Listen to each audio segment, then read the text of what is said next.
Miniguns! Miniguns are some of the coolest weapons in gaming, with roots going all the way back to Doom and Wolfenstein to modern games like Armored Core 6 and Call of Duty. There is simply no other firearm that can replicate the absolute spectacle of firing thousands of rounds into a crowd of helpless foes. Let's be honest, accuracy is kinda overrated. If you fire enough bullets, something's gonna hit eventually. But what is the best minigun in gaming? Which among this class of venerated bullet hoses stand head and shoulders above all others? The answer to that question is very simple, and that's the minigun in Team Fortress 2, wielded by the chunkiest man alive, the heavy weapons guy. If you'll come with me, I'll show you exactly why that is. So sit back, stay hydrated, and most importantly, I hope you all enjoy. Before we get into the amazingness of the TF2 minigun, let's define what a minigun even is. For this video, I'd classify a minigun as any gun with multiple rotating barrels that fires continuously as long as you hold down the firing key. So any regular machine guns are out of the question.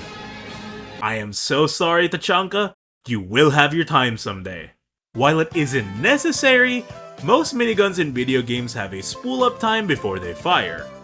Finally, a minigun can be both stationary and handheld, but the latter is always preferred. More on that later. And now that we have that out of the way, how is the TF2 minigun so much better than everything else? To answer that, I need to outline the reasons why other miniguns fall short. Point number 1, they need to feel powerful, and I need to feel like an action hero while I'm using it. As crazy as it is to fail at this step, I've had more than my fair share of games where the miniguns just feel like they're shooting out Nerf darts, and it's so painful when that happens. Fallout 4's minigun is one of the worst examples of this. Miniguns are supposed to be spectacles of destruction and mayhem, but the way that Bethesda decided to do this was so dumb. See, you get the minigun quite early into the game when Mr. John Minuteman calls on you for help. You go to the crashed vertibird on the roof of the building, you get into your power armor, and you can yank the gun out of its emplacement. After shredding the nearby bandits, you have a boss fight with a Deathclaw which you can kill in very short order. Wait, you might ask? That kinda sounds like the minigun is one of the most powerful weapons in the game. Where's the issue? See, because the game gives you the minigun so early on, the balancing factor that had to come with it is that they decided to give the gun one of the lowest damage per bullet in the entire game. This means that the second you start using the damn thing against anything beyond the starter enemies, you're basically just tickling them with a feather, and it's so frustrating that it's that weak. This is just a natural of consequences of Fallout both being an RPG and wanting to give the player this cool factor extremely early into the game without breaking the balance. Frankly, I would have preferred if they just limited the amount of ammunition you could use with a minigun in the early game, or at the very least, gave us the option to changing the caliber to something that actually hurts enemies. Meanwhile, the Team Fortress 2 minigun is undoubtedly one of the most destructive weapons in the game on a pure damage per second basis. None of the 9 classes in the game can stand in front of a revved up heavy and survive for more than a second or two. Even the heavy himself, the single tankiest class in the game, cannot survive for more than an extra second or two even while being healed by the medic at the same time. Any heavy worth their salt can track you with relative ease, and you'll very quickly find yourself waiting for the next respawn timer. This is the very basis of why anyone wants to use a minigun in the first place. It's not a precision tool like a sniper rifle, it's not a run and gun weapon like an SMG, it is a hammer that's being used to crack a nut. Let that translate into the damage you can output with the gun. Otherwise, I'm just carrying a bigger assault rifle, and that's so boring. With that in mind, the sheer firepower, of a good minigun also needs to have some drawbacks just so it doesn't completely trivialize the game. This leads me to point number 2, they need to have drawbacks, aka they have to be slow. As much as I love playing Bastion from Overwatch, one thing that I absolutely do not like about him is that his tank mode is on a cooldown. I just hate it when guns are tied to cooldowns, man. I'm picking Bastion because I want to shoot the minigun. If I wanted to use an assault rifle with an explosive alternate fire, I'd have picked Soldier 76. I absolutely miss having his old turret mode because I just liked shooting the minigun. I much prefer the downside of having to hunker down and stand in place when I have to shoot the weapon, because, I mean, that's just part of the fantasy of using it. How many times has a boy dreamt of defending against an endless horde of enemies as they let loose a volley of lead and death? I know I've had that thought more times than I can even count. Standing your ground and shooting until you die is pretty much just part of the experience. While I love the Doom series, I just can't bring myself to fully appreciate the chain gun in these games. Since you're pretty much sprinting the entire time you're using the gun, it lacks that weighty heft that gives the weapon so much personality.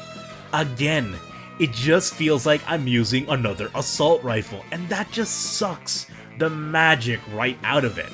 The way that TF2 balances the minigun is exactly the kind of playstyle that I expect and want out of the weapon.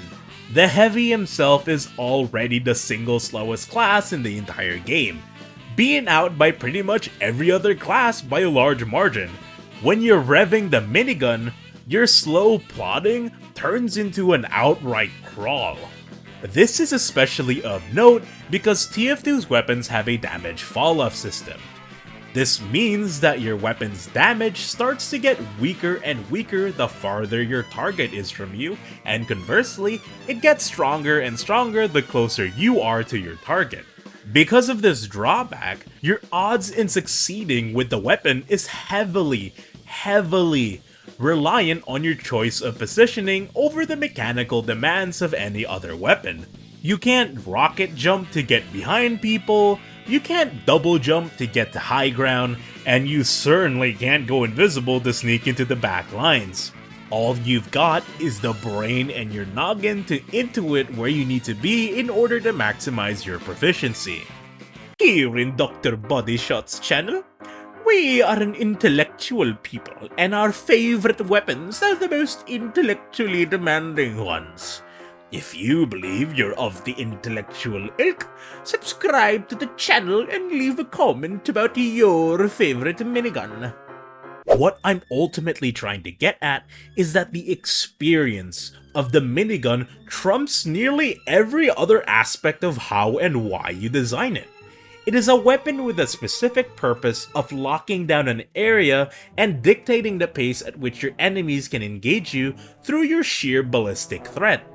And isn't that just exactly what you want out of a minigun? To be able to be that stone wall that stops an encroaching advance of enemies. And that's exactly what TF2's minigun is. However, because the best miniguns are such a specialized weapon, that means their presence in games tends to be very limited. Which brings me to point number 3. There just isn't enough of them! I am now completely derailing this entire video because I just want to rant. Why don't we just have more miniguns in games? Pick out any modern shooter and I can guarantee that you'll get 16 different flavors of assault rifle. But I bet my left nut that there's only going to be one minigun in the mix, if any. That's right, I'm going to continue to complain about assault rifles cause they're just so boring. Oh, look at me, I'm an assault rifle. I'm generally good in every situation and you can't go wrong picking me. Do you know why Counter-Strike 2 is so ass right now? It's because the game doesn't have a single minigun in it. Trash game. Valorant? No miniguns. Trash. Baldur's Gate 3? No miniguns. Ass. In a landscape where games are almost entirely dominated by mono-barreled baby guns, TF2 is a goddamn masterpiece for offering you not one, not two, not three, not four, but 5 miniguns to choose from as the heavy. Yes, I am including the Thomas Lam and the Hua Long heater. What you gonna do about it, huh? So that's why the TF2 minigun is the best minigun in gaming. Between the sheer firepower, the balancing being perfect, and the fact that it actually gives you several options to choose from, there is simply no competition that comes close. If you want to play TF2, now is pretty much the best time to do it. The bots recently got massacred by Valve and it's in a playable state again. Show your love for the best minigun in gaming and pick the heavy. I promise you, you're not gonna regret it. Until I'm out of jail, you guys can support the channel by subscribing and checking out my links down below. In the meantime, you guys stay safe, stay hydrated, and most importantly, I hope you all take care of yourselves.